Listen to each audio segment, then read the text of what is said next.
ಪೂರ್ಣ ಪ್ರಮಾಣದಲ್ಲಿ ಹಾಜರಾಗದೇ ಇರುವಂತಹ ಹಿನ್ನೆಲೆಯಲ್ಲಿ ಎರಡು ಪ್ರಮುಖ ವಿಚಾರಗಳ ಬಗ್ಗೆ ಪ್ರಸ್ತಾಪ ಮಾಡಬೇಕು ಅಂತ ಬಯಸಿದ್ದೀವಿ. ಆದರೆ ಇವತ್ತು ಒಂದಕ್ಕೆ ಸೀಮಿತ ಮಾಡಿಕೊಂಡು, ಮೊದಲನೇದು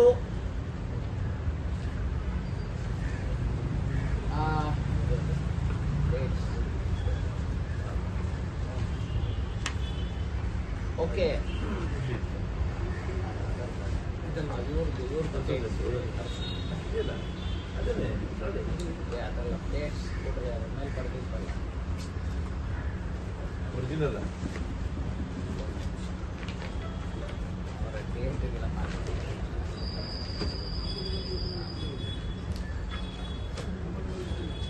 ಸೊ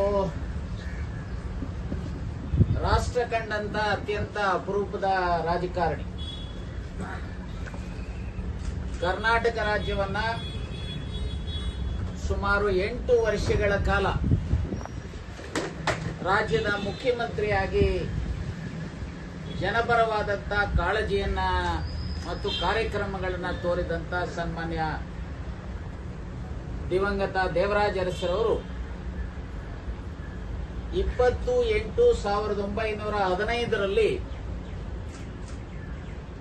ಮೈಸೂರು ಜಿಲ್ಲೆಯ ಹುಣಸೂರು ತಾಲೂಕಿನ ಕಲ್ಲಹಳ್ಳಿಯಲ್ಲಿ ಅವರು ಜನ್ಮವನ್ನ ತಾಳಿದ್ರು. ಮನೆ ಸುದರ್ಶನ್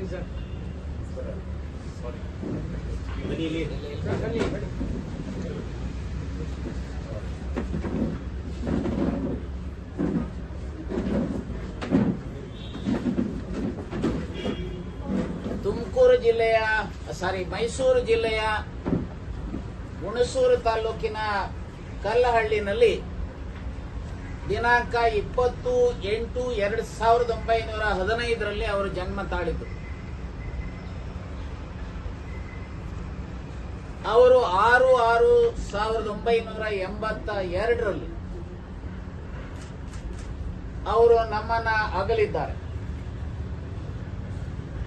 ಆದರೆ ಅವರು ಅವರ ಅಧಿಕಾರದ ಅವಧಿಯಲ್ಲಿ ಬಹುಶಃ ಇಡೀ ದೇಶದಲ್ಲಿ ಒಂದು ರೀತಿ ಇಡೀ ದೇಶ ಕರ್ನಾಟಕವನ್ನ ನೋಡ್ತಕ್ಕಂಥ ದಿಕ್ಕಿನಲ್ಲಿ ಜನಪರವಾದಂಥ ಕಾರ್ಯಕ್ರಮಗಳನ್ನ ರೂಪಿಸಿದಂತ ಮಹಾನ್ ನಾಯಕ ಅಥವಾ ರಾಜ್ಯದ ಮುಖ್ಯಮಂತ್ರಿ. ಅದರಲ್ಲೂ ಶ್ರೀಮತಿ ಇಂದಿರಾ ಗಾಂಧಿಯವರ ಮಾರ್ಗದರ್ಶನದಲ್ಲಿ ಮತ್ತು ಅವರ ವಿಚಾರಧಾರೆಗಳಲ್ಲಿ ಪ್ರೇರಿತರಾದಂತ ಸನ್ಮಾನ್ಯ ದೇವರಾಜ ಅರಸರವರು 72ರಲ್ಲಿ ಇಂದಿರಾಜಿಯವರ ಕಾರ್ಯಕ್ರಮಗಳ ಹಿನ್ನೆಲೆಯಲ್ಲಿ ಜನತೆಯ ಮುಂದೆ ಹೋಗಿ ಅಧಿಕಾರವನ್ನ ಪಡೆದಂತ ಸಂದರ್ಭದಲ್ಲಿ ಅವರು ರಾಜ್ಯದ ಮುಖ್ಯಮಂತ್ರಿಗಳಾದ ಮೇಲೆ ಕೊಟ್ಟಿದ್ದಂತ ಆಶ್ವಾಸನೆಗಳನ್ನ ಪ್ರಮುಖವಾಗಿ ಸಾಮಾಜಿಕ ನ್ಯಾಯದ ಹಿನ್ನೆಲೆಯಲ್ಲಿ ಜನರಿಗೆ, ಶೋಷಿತ ವರ್ಗಕ್ಕೆ, ವಿಶೇಷವಾಗಿ ಎಸ್ಸಿಗಳಿರ್ಬೋದು, ಎಸ್ಟಿಗಳಿರ್ಬೋದು, ಒಬಿಸಿಗಳಿರ್ಬೋದು, ಬಡವರಿಗೆ ಅವರಿಗೆ ಸಹಾಯಹಸ್ತವನ್ನು ನೀಡತಕ್ಕಂತ ದೃಷ್ಟಿಯಿಂದ LG ಅವನೂರವರ ಒಂದು ಆಯೋಗವನ್ನ ಮಾಡಿ ಈ ವರ್ಗಗಳ ಸ್ಥಿತಿಗತಿಗಳನ್ನ ಸಾಮಾಜಿಕವಾಗಿ, ಶೈಕ್ಷಣಿಕವಾಗಿ, ಆರ್ಥಿಕವಾಗಿ ಇರತಕ್ಕಂಥದನ್ನ ಅಧ್ಯಯನ ಮಾಡಿ ವರದಿಯನ್ನ ಪಡೆದು ಈ ವರ್ಗಗಳನ್ನ ಉತ್ತಮ ಸ್ಥಿತಿಗೆ ಕೊಂಡೊಯ್ಯತಕ್ಕಂತ ಪ್ರಯತ್ನವನ್ನ ಮಾಡಿದಂತ ಹಿನ್ನೆಲೆಯಲ್ಲಿ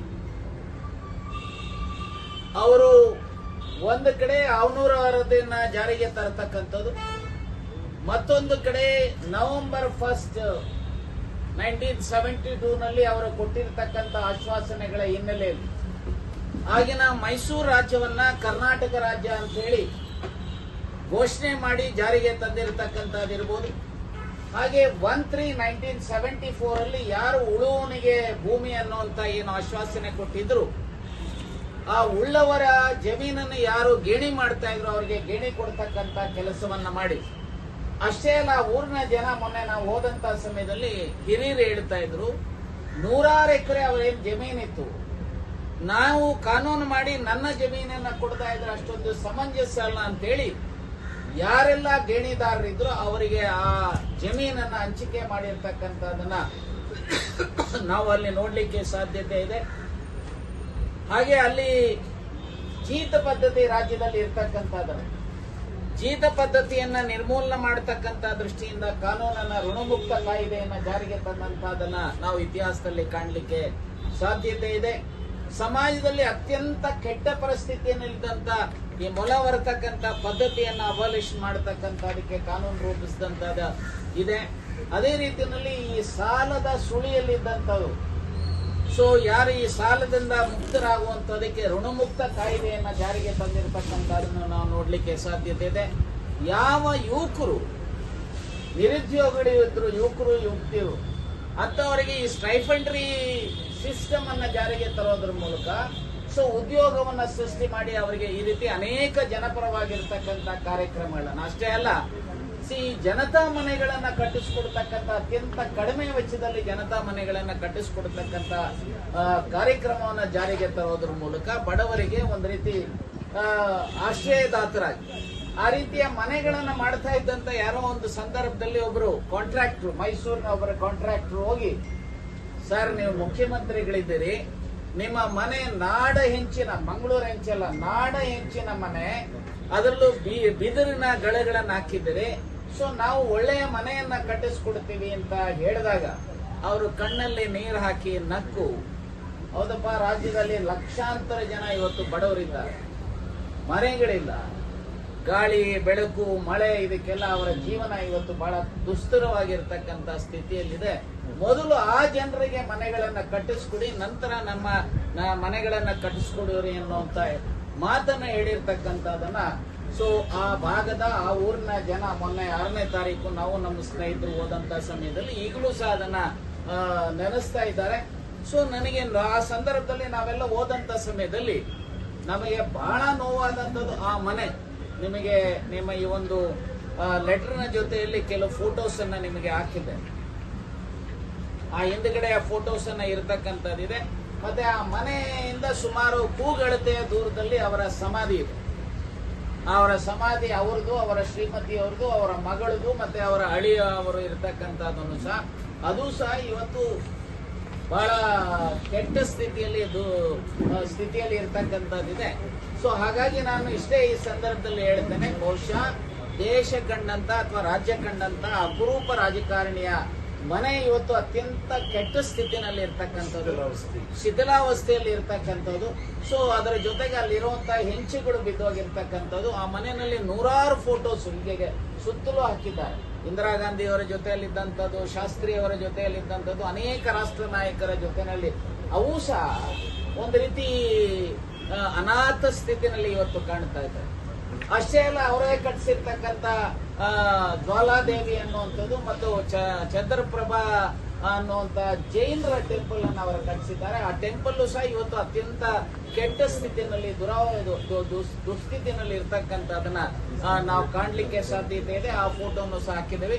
ಮತ್ತೆ ಅವರ ಮನೆ ಕಾಂಪೌಂಡ್ ಆಗ್ಲಿ, ಆ ಮನೆಯಲ್ಲಿ ಇರ್ತಕ್ಕಂಥ ಗಿಡಮರಗಳನ್ನಾಗ್ಲಿ ಪೋಷಣೆ ಮಾಡದೇ ಇರತಕ್ಕಂಥ ಸ್ಥಿತಿಯಲ್ಲಿ ಇರ್ತಕ್ಕಂಥ ಹಿನ್ನೆಲೆಯಲ್ಲಿ ಬಹುಶಃ ಯಾರು ಈ ರಾಜ್ಯಕ್ಕೆ ಅತ್ಯಂತ ಒಂದು ವೈಚಾರಿಕತೆಯನ್ನ ಕೊಡೋದ್ರ ಮೂಲಕ ಸಾಮಾಜಿಕ ನ್ಯಾಯಕ್ಕೆ ಹೊಸ ಮನ್ವಂತರವನ್ನ ಸೃಷ್ಟಿ ಮಾಡಿದಂತ ಮಹಾನ್ ನಾಯಕನ ಮನೆ ಇರಬಹುದು, ಅಥವಾ ಅವರ ಸಮಾಧಿ ಇರಬಹುದು, ಅವರು ಕಟ್ಟಿಸಿರುವಂತ ದೇವಸ್ಥಾನ ಇರಬಹುದು, ಅವರು ಸಾಕಿದಂತ ದನಕರಗಳನ್ನ ಸಾಕಿದಂತ ಕೊಟ್ಟಿಗೆ ಇರಬಹುದು, ಇವೆಲ್ಲವೂ ಸಹ ಇವತ್ತು ಅತ್ಯಂತ ಕೆಟ್ಟ ಸ್ಥಿತಿಯಲ್ಲಿ ಇರ್ತಕ್ಕಂಥ ಹಿನ್ನೆಲೆಯಲ್ಲಿ ಮೊನ್ನೆ ಸನ್ಮಾನ್ಯ ಮುಖ್ಯಮಂತ್ರಿಗಳಿಗೆ ನಾನು ಮತ್ತೆ ನಮ್ಮ ಸ್ನೇಹಿತರು ಯೋಚನೆ ಮಾಡಿ 12/8/2026 ಮುಖ್ಯಮಂತ್ರಿಗಳಿಗೆ ಒಂದು ಸುದೀರ್ಘವಾದಂತಹ ಪತ್ರವನ್ನ ಬರೆದಿದ್ದೇವೆ.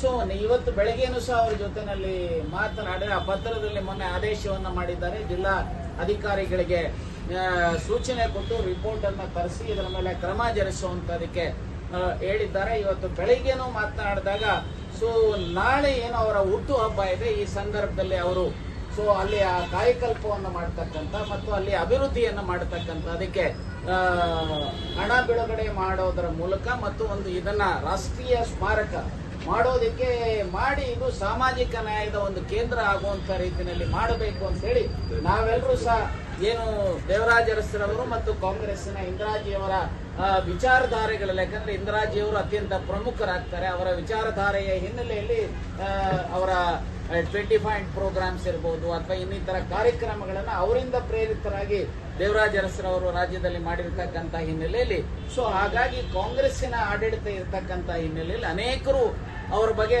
ಎಲ್ಲದ ಸಲ್ಲದ ಆಶ್ವಾಸನೆಗಳನ್ನ ಅಲಿಗೇಷನ್ಸ್ ಅನ್ನ ಮಾಡಿದ್ರು. ಆ ಅಲಿಗೇಷನ್ಸ್ ಅನ್ನ ಮಾಡಿದ್ರು, ಭ್ರಷ್ಟರಿದ್ದಾರೆ, ಅದನ್ನ ಮಾಡಿದ್ದಾರೆ.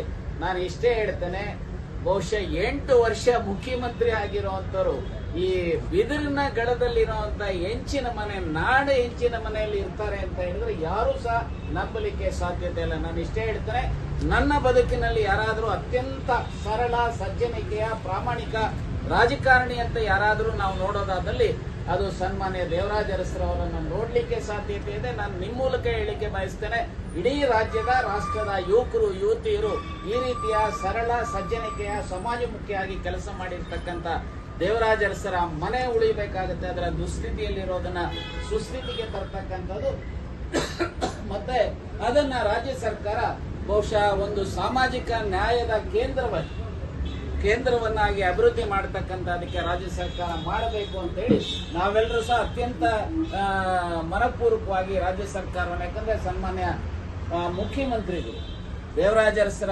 ವಿಚಾರಧಾರೆಯಲ್ಲಿ, ಇಂದಿರಾಜಿಯವರ ವಿಚಾರಧಾರೆಯಲ್ಲಿ ಅತ್ಯಂತ ಬದ್ಧತೆ ಇರತಕ್ಕಂಥ ಮುಖ್ಯಮಂತ್ರಿಗಳು ಮತ್ತು ಉಪಮುಖ್ಯಮಂತ್ರಿಗಳಿದ್ದಾರೆ. ಸೊ ಅವರು ಆ ಕೆಲಸ ಮಾಡಬೇಕು ಅಂತ ಹೇಳಿ ನಿಮ್ಮ ಮೂಲಕ ಅವರನ್ನ ಒತ್ತಾಯ ಮಾಡಲಿಕ್ಕೆ ಬಯಸ್ತೇನೆ.